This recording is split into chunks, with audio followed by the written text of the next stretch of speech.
Hello everybody and welcome to today's lesson, Scratch for Beginners, lesson 5. So today we're going to be learning all about quizzes. We're going to be learning how to make them, how to do some animations as well. It's going to be a really fun lesson. So let's begin. And you can see in this project we have loads of Mario guys. We have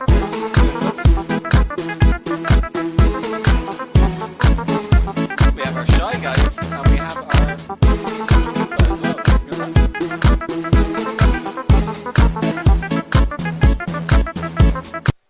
Okay, so well done to Cameron, who won. And we do have a runner-up, I do believe. Let me just check my Scratch projects here, which I'll share with you all now, and I'll add it to the studio afterwards.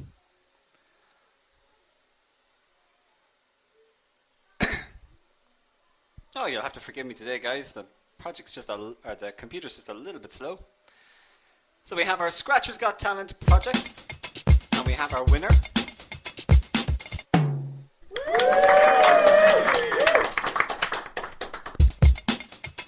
And we also have two runners-up as well. So we have the Enrique for his awesome project. Let me see where it went to. And Disney Love 11 as well. So we have Enrique's project, which is the Pokemon League theme. I just thought that was an amazingly well done project. If you press the space bar, you can listen to all of the Pokemon playing their instruments. And if you press each sprite, you can also play the instrument that they're playing separately. And of course the Disney talent show as well was really well done. We had Jasmine singing, we have Belle, and we have Rapunzel as well, with a few hidden tricks and pieces while you play the project, while you listen to the songs as well. So it's all really good. And well done for everybody who entered into the project. If you handed it up a little bit late or you didn't get a chance to see it here, don't worry, there are more projects in the competition. I just picked out some of my favorite ones, and they are all still in the studio for you guys to look at and view yourself. So today's challenge is going to be our quiz, and we have loads to get through. So we're going to be just flying through the quiz, how to make it and everything there, but we're also going to do a Star Wars theme, which is why you can see the picture in the side of the screen there. So I decided to go with Luke Skywalker standing on top of the island from the end of the film. And the reason for that is because the island that they use at the end of the film is actually a real place in Ireland called Skellig Michael. So we'll be actually getting a wee chance to look at some of the cool stuff, and we can all see that that's a real place as well, which is pretty nice. So let's have a look at today's challenge. We're going to be making a string in Scratch. A string is what we call lots of text or lots of variables put together in a long sentence. And what we do is we put that into a block, and then we are able to call it whenever we want. So we'll have a look at what a string is in Scratch. In our case, we'll just be joining text together and maybe joining a few variables in as well. We'll be learning how to do a little bit of maths as well. So if you know how to do addition, type 1. If you know how to do multiplication, type 2. And if you know how to do division, maybe type 3. 1, 2 and 3 is all coming in from everybody. So everybody knows how to do loads of maths, which is great. Is there anybody who doesn't know how to do some of those things? Let me say type 0 if you don't know multiplication. Okay, so there's 1 or 2 people who don't know multiplication. That's absolutely fine. So we're going to do multiplication in tonight's lesson. And what you can do is you can do addition if you're following along with us.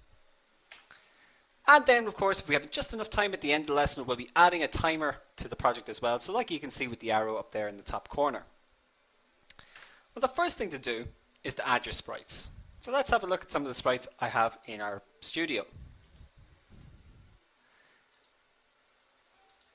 Here I have the Quiz Time Star Wars Edition Starter Project. And that's for everybody who signed up live today. You can all use that as we go along. So we have our Luke Skywalker image there, we have BB-8 and we have R2-D2. If you guys want to see the finished project, I'll show it to you now. So let's just hit play there. And you can see I have them saying, oh hello, I'm waiting for Ray. And everybody is there on Skellig Michael and they're all ready to start the quiz. So I'll just enter my name. Click OK.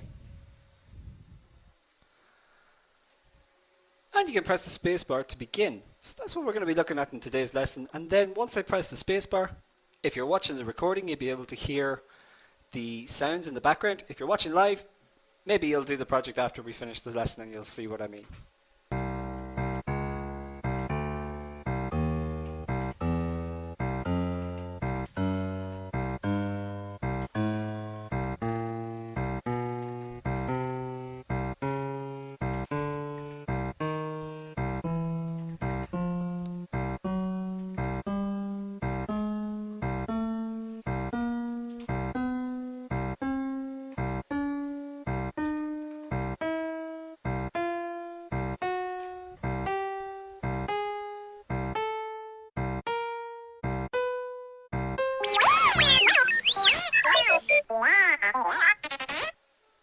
So loads of different things you can do there, and thank you to everybody for typing into the chat box as well. I got stuck a few times there, so thank you for helping me out. I'm going to share that in Scratch now, you guys, so you can all have a wee look at the project as well as we're going along. And I'll probably reference this project just in case we don't have enough time to finish everything in today's lesson. But like I said, the very first thing we're going to do is add the sprites in. So we have our Luke Skywalker here, we have BB-8, and we have our R2-D2. If you want to send the quiz to me, guys, just type in the link to the email address, kids.coding@showacademy.com, and I'll be able to see your quizzes at the end of the lesson, okay?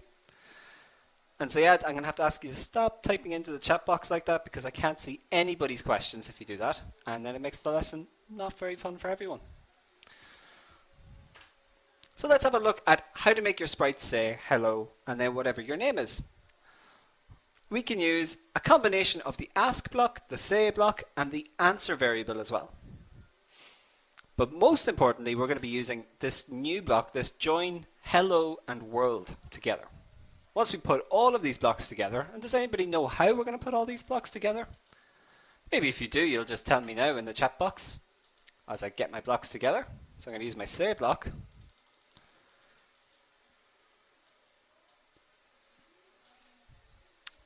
Loads of people seem to know how they're going to do it. So we say, we'll ask the question, what's your name? And instead of saying hello here, we're going to use the operator join hello world and say, well, hello there.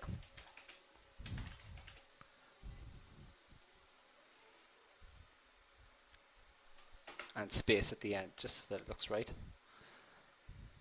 Then we'll use our answer variable instead of world. And now that when we ask the question, what's your name?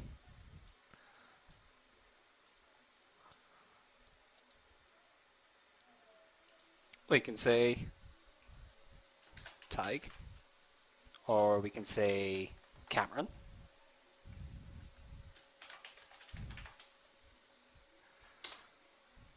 And it'll say Cameron instead of Tig. So loads of people already knew how to do that, which is great. It means everybody is already becoming master coders with or without me. And I hope you're all really impressed, as you all knew that was exactly what we were going to do. Next, we're going to start adding variables for our quiz. So the next thing we're going to do is think about, right, if we're asking maths questions, we need a number 1, we need a number 2, we're going to need the total, and we're going to need a question as well. So Lucas, you're saying that R2-D2 can't talk, so we really shouldn't put the blocks in for R2-D2? Absolutely right. So let's drag the blocks and drag them in on top of Luke Skywalker, and we can delete them for R2-D2. And if we click on Luke now, there we can see the blocks are already there waiting to go. So if you're just joining us a little bit late, Farah, you can absolutely catch up with us. We're making a quiz in today's lesson. We have some of our sprites. We've just learned how to create a string in Scratch, which is joining the text together, saying, well, hello there, and adding the variable answer when we ask the question, what is your name? Now we're going to be making some variables. So we're going to create, for this sprite only, we're going to be making number 1, then we're going to make number 2, and we have to make sure it's for this sprite only. Then we're going to make the total, and of course the question itself. Because why are we making the question? Actually, that's a great question now. Why are we making the question here, you guys? Well, because we need to be able to ask the different question each time around. So if we use one question variable and it's able to say 10 different questions, but then that's really, really good programming. And if we want to, we can also say, let's press the spacebar to begin. That way we don't lose out on somebody who wasn't ready for the quiz to start. Once they press the spacebar, then they'll be able to start doing the quiz as well. So we can grab in our wait until block. And we can wait until the spacebar is pressed. And because players are playing the game for the first time, maybe they won't know to press the spacebar, we'll also say press the spacebar to begin. But instead of using a say hello for 2 seconds block, we can use a say hello block. Because the project is going to stop after we say that, and we'll be able to see it.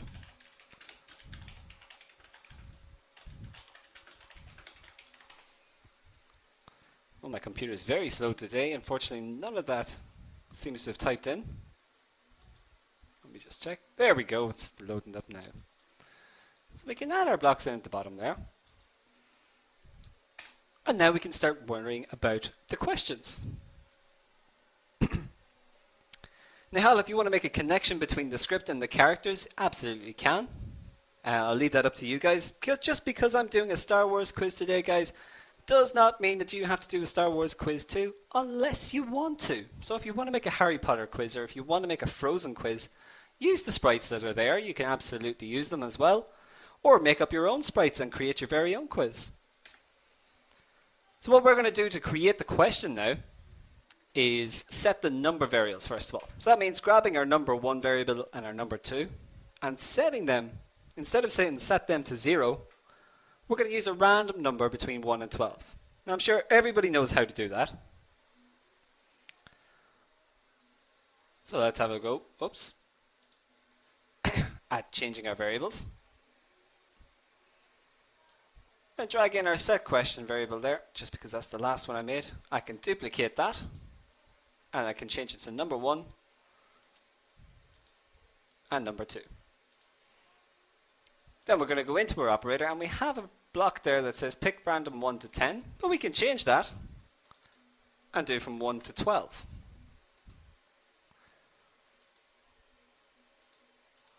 And there we have the blocks ready to go now. The next thing we need to do is create a question. Now this is a pretty confusing part of the lesson, guys, so if you aren't paying attention, if you are typing into the chat box, then stop for just a moment, watch this next bit, and then we can go back into doing the questions as well, okay? So here we have our question block, and we can set that to 0, or we can use the join operator again, and instead of saying hello world, we can say what is, and then join the variable number 1 in.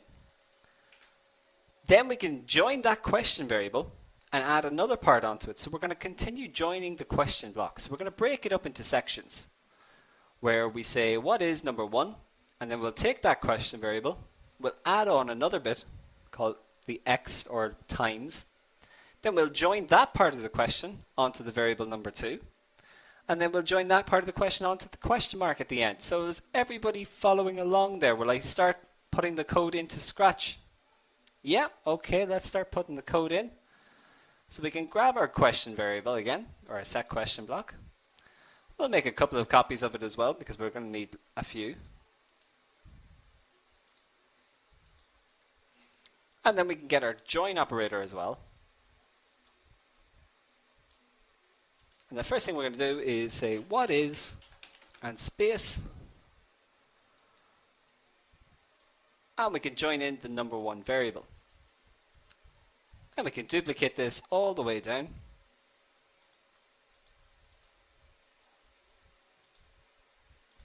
And we can change it, so we don't need number 1 anymore, but now we need the question variable. So we're going to join up this block here. Everything that we say in this block is going into the variable here. And we can say times and space as well. Then we can duplicate this question variable, pop it in here. And now we're taking both of these blocks together and changing it to this one. So we don't need number 1 here, we need number 2 now. And then we take the question variable one more time, duplicate it, get rid of number 1, and add our question mark in there instead. So that joins up all of the question to make one big massive question, and if we run it all together, let's see if we can have a look at what it says. So we say, what's your name? I'm just going to say T. And we can press space to start the quiz, so everything working so far, which is great. If we press space,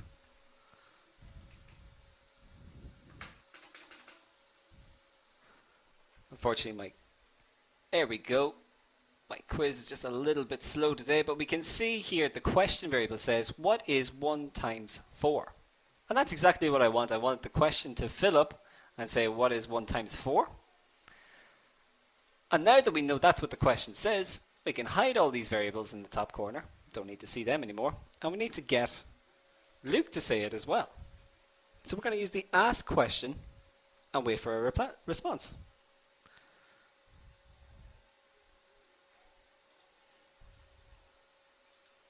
So now we're looking at using, instead of writing in text to say what's your name or what question it is, we can now use the variable question to do that for us. And instead of having to make 10 separate questions, we can just write one question and get the computer to repeat it over and over again. So the first thing we do before we start making loads of questions is get the answers properly. First we need to create the total. So we'll use our total block. And how are we going to get the total, you guys? What do you do in programming to create an answer for 2 numbers being multiplied by each other? What do you think we'll do? Type it into the chat box there, see if you guys can get it. So we'll take our set question there, we'll change it to set total. And we're going to need to use our number 1 and our number 2. So loads of people saying they're not sure. Ian Cole knows it's an operator we're going to use. And some people think that they might be dying because there's maths on the screen. But don't worry. This is the extent of all the maths we are going to be doing tonight. We're going to take our operator. We're going to grab this multiplication one. So the little star is a representation of multiplication sign in programming. And we're going to say, listen, project, please multiply 1 by number 2. And then set the total to that number. And that's all we need to do. So once we have number 1 being multiplied by number 2, which is what we just did, then we have our total. And our total then is hopefully going to be the same as our answer when we ask the question. So then we have to decide if the answer is the same as the total. Anybody know what we're going to be doing there if we're deciding on something? What do we call that in programming?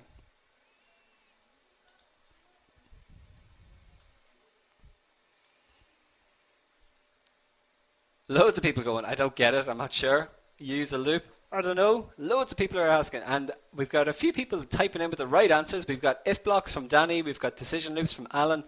Absolutely, and Nika as well. Loads of decisions there. That is the right answer there, that's what I'm looking for. So what we need to do is grab our total variable and our answer variable as well. We'll be using an operator, so you guys are kind of on the mark there, but what I was looking for is we're going to be making a decision that says if the total is equal to the answer, then we can say that's correct, or we can say wrong answer, and we can say you're wrong. Interestingly though, guys, what you might have seen there, if you are paying attention, I like to say that's correct, the right answer, for 0.2 seconds. That's really quick, so that just happens really fast. But if you get the answer wrong, I'm going to make the player wait for 5 seconds. And do you know how long 5 seconds is when you're trying to get the answer to the next question? You're going to be sitting there going, oh my god, please, let me answer the next question. And that's the frustratingly fun part of making a quiz. It's the part that makes everyone go, okay, I'll get the next answer right, I swear, because I can't wait for the next one if it's wrong again. I'll lose. So that's what we're all about in making a quiz here. We can grab our control blocks there. We'll grab our if. Oops, that's not the right block at all, is it? And we'll get rid of that multiplication one, and we'll add in our equals to. So it's lucky for me that Scratch likes to tell us what blocks we can use there with the pointed edges, because I would have used the wrong block there, and then we would have got very confused.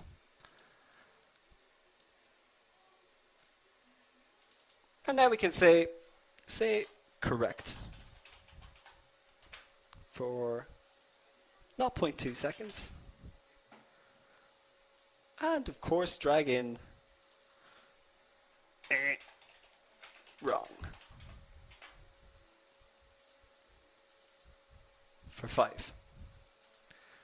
Now that we have everything we need for our first question, so that's all the blocks we're going to use. We're going to be picking our random numbers each time. We're going to be joining up the question to say what that specific question is. And then we're going to be adding our loop to repeat the question 10 times. Or you can repeat it 25 times, or you can repeat it 50 times. As many times as you like, really, to get your point across that you're doing a quiz. So just add it into the top there, just above the set number. That way you don't have to press space every time there's a new question. So does 0.2 equal 1/5 of a second? Absolutely it does. And even Lucy got the answer there. It's 1/5 of a second long, 0.2. What's 1/2 of a second long? Can anybody type it into the chat box there? What do you think it is in decimal? It's 0.5. Yeah, loads of people getting it. Okay. So let's look at some of the key points there we just learned. We looked at the join hello world block. That's the first time we joined text together.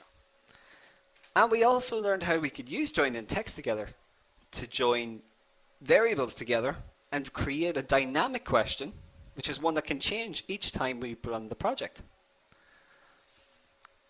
So now we're looking at solving maths using operators and decisions as well. That's why we're able to use the green operator blocks to check, is the total equal to the answer that the player put in? And then we can say using our decision whether they were correct or if they were wrong.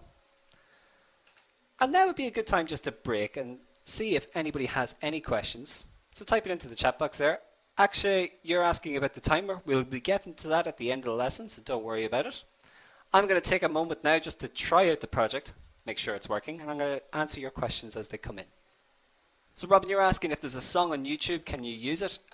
It depends, Robin. If it's a music video, then I wouldn't use it at all. If it's something that another user uploaded and it isn't copyrighted, you can absolutely use it, yes. The lessons are roughly about 45 minutes long, Leon. Does it have to be a maths quiz for me? And well, Ian, it doesn't have to be, but maths quizzes are just the easiest one to make. So here we go, the project's running now. And we can see we've answered all 10 questions and now the project has ended. So that's brilliant. Why do you need to use so many set blocks from Claire? Well, Claire, the reason we're using so many set blocks is because we're joining up the question one by one. So we're saying join up the text that says what is, and then we're going to join on the number 1 variable as well. Once we've done that, we need to add the join variable into question. Now to get back to the questions, we're going to join up all of the questions together. So we'll use what is number 1, we'll join on the word times, we'll join on the number 2 variable, and we'll join on the question mark at the end. But that requires to use loads of set blocks to do it. And with that in mind, let's just have a look at some of the fun stuff. We can also add variables to find out how long it took the user to do the quiz. The time taken, the average. Anybody know how we'll get the average? Well, guys, type into the chat box there. Does anyone know how we'll get the average of all the questions that we've answered? How long it took us to answer all these questions? So loads of people are typing in. Okay, so a lot of people that aren't sure. That's fine. Well, we'll look at creating the time taken variable. We'll change it to set to equal the timer. So let's say the project took you 20 seconds to complete. Then we'll take that 20 seconds, we'll stamp it, we'll say it's equal to time taken. Then we can start thinking about getting the average. And we can set the average to equal time taken divided by the number of questions, and we can see what our average is. So add all the time together, and divide it by 10. Exactly, Billy.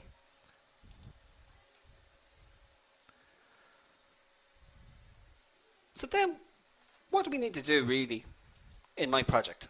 The first thing we need to do is add our time taken variable. And this is related to the timer as well for the quiz. So we're going to use time taken for all sprites. We'll add it in there. And we can make the other variable then for just this sprite, because we'll only be using it for this sprite. And we have our average as well. So now let's take our set blocks in again. We'll use the first one to set the time taken, and we'll set it to the timer. And everyone, I hope, knows that you can grab the timer variable from the sensing blocks. That's one of the blocks that Scratch has already made for us. Then we can create our own average by setting the time taken divided by 10, because there's 10 questions. Or if you put 25 questions into yours, you can absolutely change it, divide it by 25, and it'll give you a better indication of what your average time is. But for mine, I'll leave it at 10. So there we have our two blocks. We'll set the time, we've set the average. And now that we have those blocks, we'll leave them outside the loop. That way it doesn't set the average each time we answer a question. And we can reward the player next. So now we have, if our average is less than 5, let's just see, if we answered 10 questions and it took us less than 5 minutes or 5 seconds to answer each question, that means we got every single answer right. Or at the very least, we didn't get every single answer wrong. Then we can reward the player, and we can do that by adding animations, you guys. So in this example, I used the change color effect by 25, and I said the force is strong with this one. For R2-D2, I used a couple of sounds that were from R2-D2 databases, where you can pick up sounds of the bleeps and that from R2-D2. The same with BB-8. And you guys can add animations to make them jump around, to make them dance, to make them do absolutely anything you want. And we'll have a look at some of that at the end. For now, let's just think about adding a reward for our player.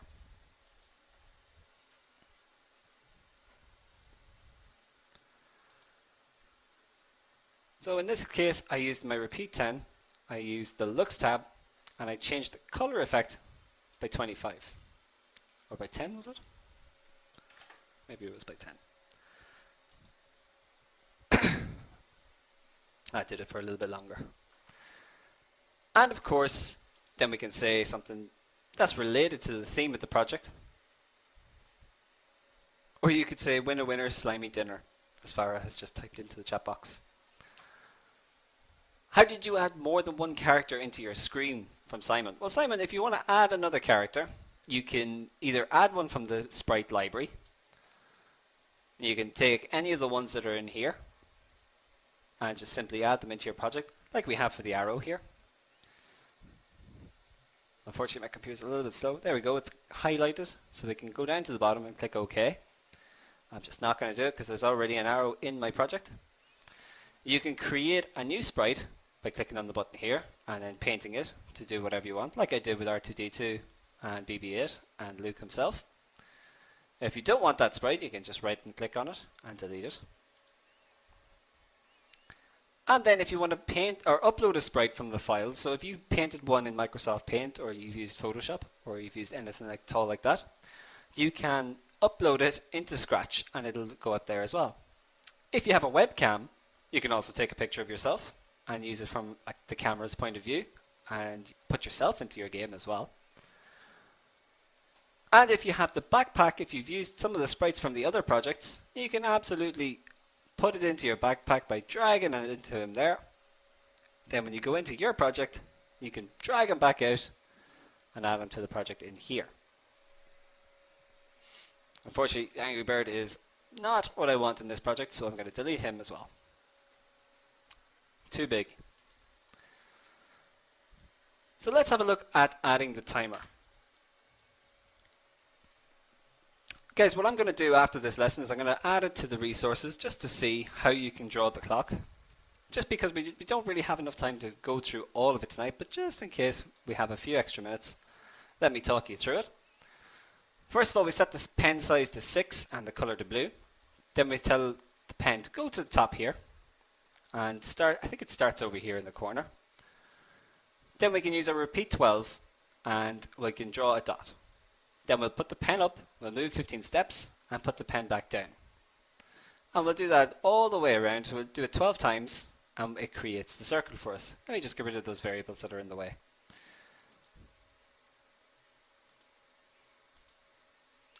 Then once we finish drawing the clock, so that's all of the clock, all of the dots drawn for each number, then we can tell the arrow to go to minus 190 and point in the direction of 0. Now if you want it to go to minus 190, it'll go in the top corner here. If you don't want it to go in that top corner, maybe you want it in the left corner, just change it accordingly. One thing that you guys might need to know is that I have it pointing in the direction of 0, which means it's facing upwards. And that's because the costume I'm using is actually pointing right when it's at normal. So when I tell it to face in the top direction, I need to make it face in pointing in the direction of 0. Then we can look at broadcasting start clock. And that's the message we're going to use to say, the game has started, so we need to start the timer. And when we receive that start clock message, we can set the volume to 30% or 50% or whatever. Then we can set the instrument and set the tempo as well. And then, most importantly, we'll reset the timer. So even if you spent 20 minutes in the project before you pressed space to begin the quiz, you can reset the timer and we'll get a good indication of how long it took you to do each question. So we'll add them blocks in now.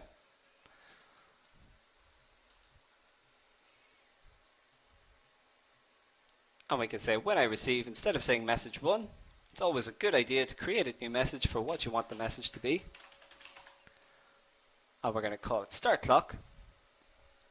Then we can grab some of our sound variables as well. So just like we did in the last lesson, we'll set the tempo. Instead of setting it to 100 beats per minute, we can leave it at 60. We can drag an instrument in as well, whatever instrument you'd like. What instrument will we use in today's lesson, guys? Type it in 1 or 21 or whatever number in between. Everybody's saying 1, so let's use 1. And of course then we have to set the volume as well, because the last time I did this I set the volume to 100% and it blew the ears off everybody when they played it themselves. And then we go, the most important block is the reset timer. Boom. So now we're going to use a repeat until block, because what we want to do is say we want to repeat the arrow moving in the clock and the timer going dun dun dun dun dun dun until the time taken variable that we made is greater than 0. Once it's greater than 0, then we can tell it to stop doing that and the timer's finished. So the first thing we need to do is say, well, we want the arrow to move, so we have to say point in a direction, and we want it to constantly be changing, so we'll need to use an operator to say, let's say when the timer is equal to 0, and we want to say times 6, we can use pointing up, it's facing 0 at the start, then times 6, it'll move a little bit, it'll be facing in the pointing in the direction of 6 degrees, and then 12 degrees, and then 18 degrees, and that's exactly what we like. That's what we want the arrow to be doing. And then as it moves, we can play the two different notes. We can use the timer plus 36, which means it'll always get bigger and bigger as or louder and louder as the timer goes on. And we'll use the other note, play note 36, just to give us a nice bass note, one that doesn't change. And we can play that for the other half of or the other quarter of a beat. So let's do that now. And just make sure that everybody is following along. If you guys aren't, just give me a quick type into the chat box there and I'll be able to see it. If you need me to explain anything again. For the moment, I'll add my repeat until. I'm going to use my operator to say when the time taken is greater than 0, that's when we're going to stop.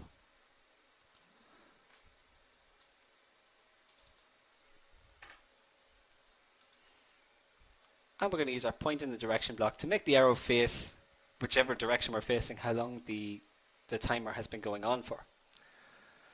This script, guys, is for the arrow sprite. So if you see the arrow here in the corner that's highlighted, it is going into this one here, which means the arrow up in the top in the stage up here is going to start moving the next time we play the game. To do that, we need to make sure that our timer is being multiplied by 6, so that each second that goes past, the arrow will move, or the arrow will move with the timer. So that's why we use timer times 6 there. Then we can use our sound blocks just to make that nice timer effect, where we get that worried sense of, oh god, we have to finish the project really soon, otherwise time will run out. And we'll change it for 3/4 of a beat. And we'll get another one to say for that other quarter of the beat. Whoops.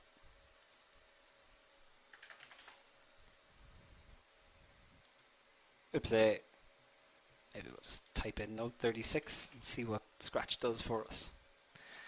So to make that dynamic one, to make it get louder and louder each time, we'll use another operator. But this time we don't need to use multiplication. We'll use timer, and we'll use the plus sign. And we'll say timer plus 36. And that means that the note will change each time we repeat this block.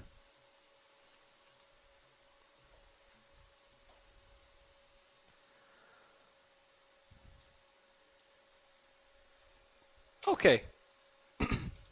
So let's have a look at some of the key points there, guys, because that was a lot of stuff that we talked about there. We looked at calculating the average in the project.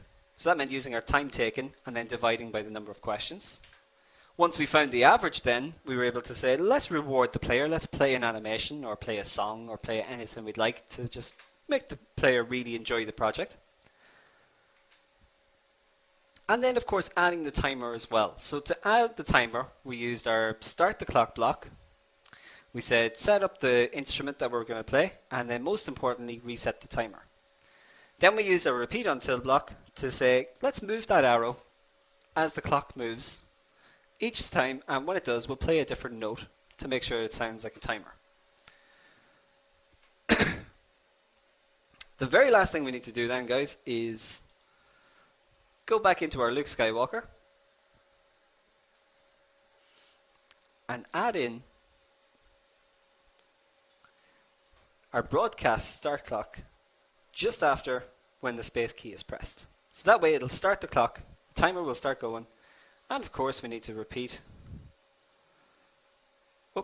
when we get a good time. Now what I've forgotten to do there, guys, is add the average. So if the average was less than 5, we said, the average is less than 5, we're going to use just one more decision.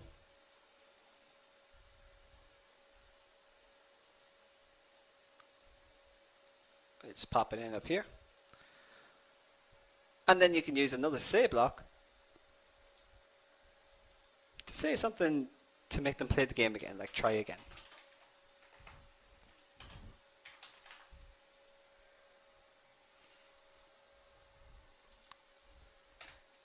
So now it's your turn, you guys.